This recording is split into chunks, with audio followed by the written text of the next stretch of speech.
श्याम एक खूबसूरत लड़का है। ज़ाहिर सी बात है, उसे पसंद करने वाली लड़कियां भी खूबसूरती में कम नहीं है। श्याम खुशमिजाज और साफ दिल का लड़का है।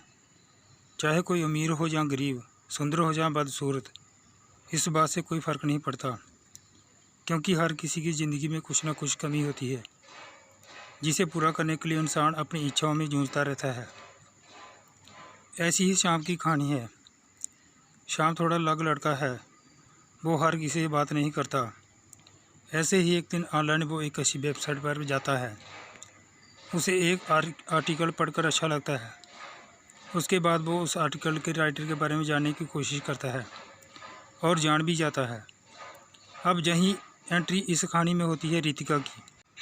श्याम रितिका के बारे में यहीं से जानता है। रितिका ही उस आर्टिकल की राइटर होती है।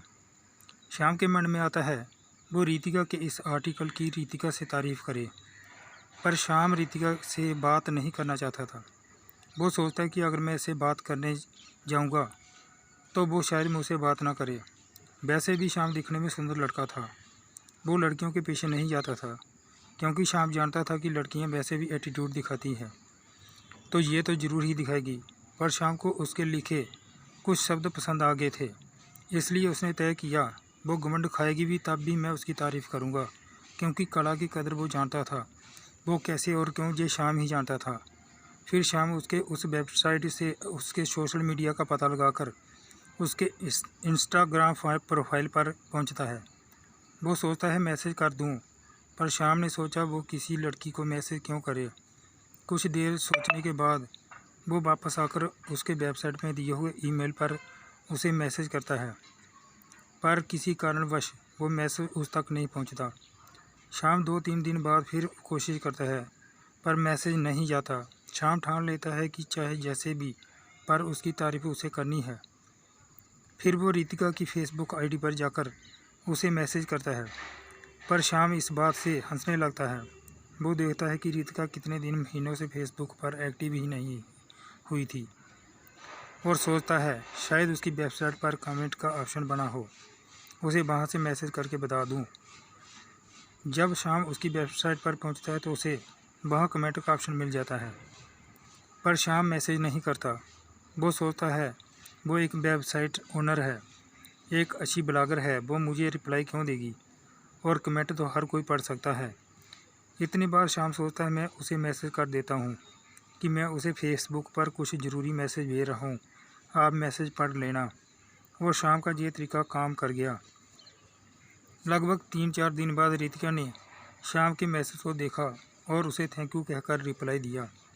श्याम ने भी बिना सोचे उसे रिप्लाई दे दिया, क्योंकि वो एक खुले और साफ दिल का वाला लड़का है।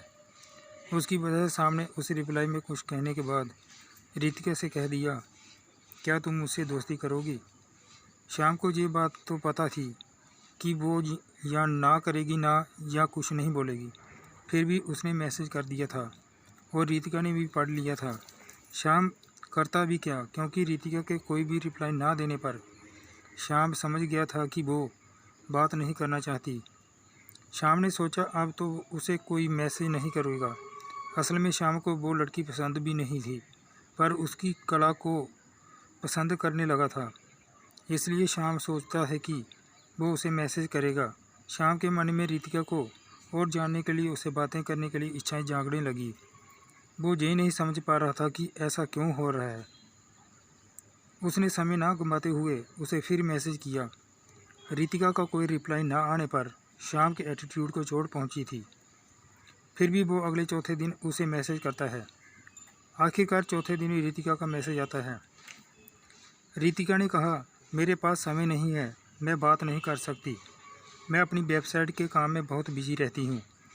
श्याम को इस बात से गुस्सा आता है।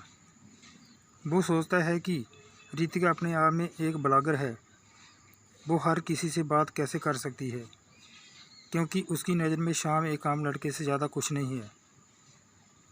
श्याम अपने मन को मारकर ये फैसला करता है कि रितिका घमंड में है, अगर मैं भी ऐसा हो गया तो कौन किसको समझेगा।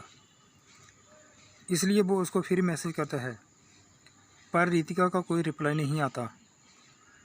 श्याम सोचता है कि शायद मैं उसे परेशान कर रहा हूँ।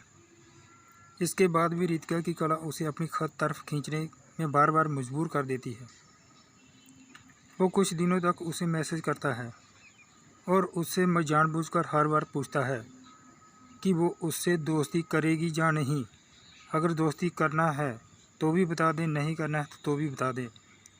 उसके बाद वो उसे मैसेज नहीं करेगा।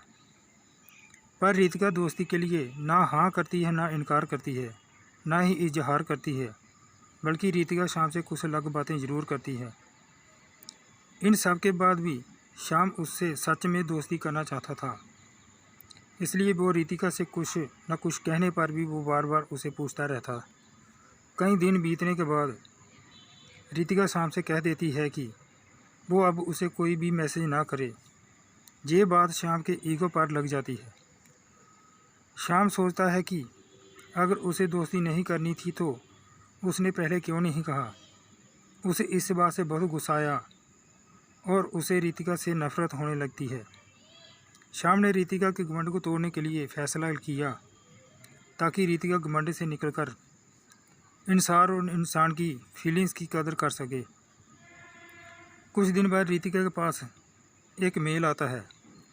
रितिका उस मेल को ओपन करती है तो खुश हो जाती है, क्योंकि वो मेल उससे बहुत ज़्यादा बड़े वेबसाइट से आया था।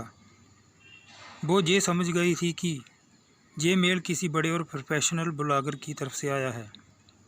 रितिका उसे पढ़ती है तो हैरान हो जाती है। उस मेल में लिखा होता है कि जहाँ घमंड हो वहाँ कला भी गायब हो जाती है। ये मत भूलो कि ब्लॉगर बनने से पहले तुम एक इंसान हो। तुम मानो या ना मानो, ये सब यहीं रह जाएगा। इंसान खाली हाथ आया था और खाली हाथ ही जाएगा।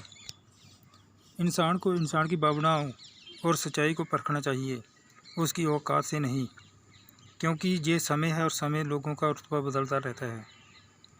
तुम्हारी तारीफ़ करने के लिए उतावला होने वाला शाम। ये पढ़कर रितिका का घमंड चूर चूर हो जाता है। रितिका को अपनी गलती का एहसास होता है। वो शाम से माफ़ी मांगती है और शाम से कहती है कि वो उसे अपना दोस्त बना ले। शाम उसे माफ़ कर देता है और रितिका को अपना दोस्त बना लेता है। दोस्तों, ये थी कहानी एक का घमंड दूसरे का प्यार। दोस्तों, कहानी वीडियो को आखिरी तक देखने के लिए धन्यवाद। ऐसी ही कहानी वीडियो देखने के लिए चैनल को सब्सक्राइब जरूर करें।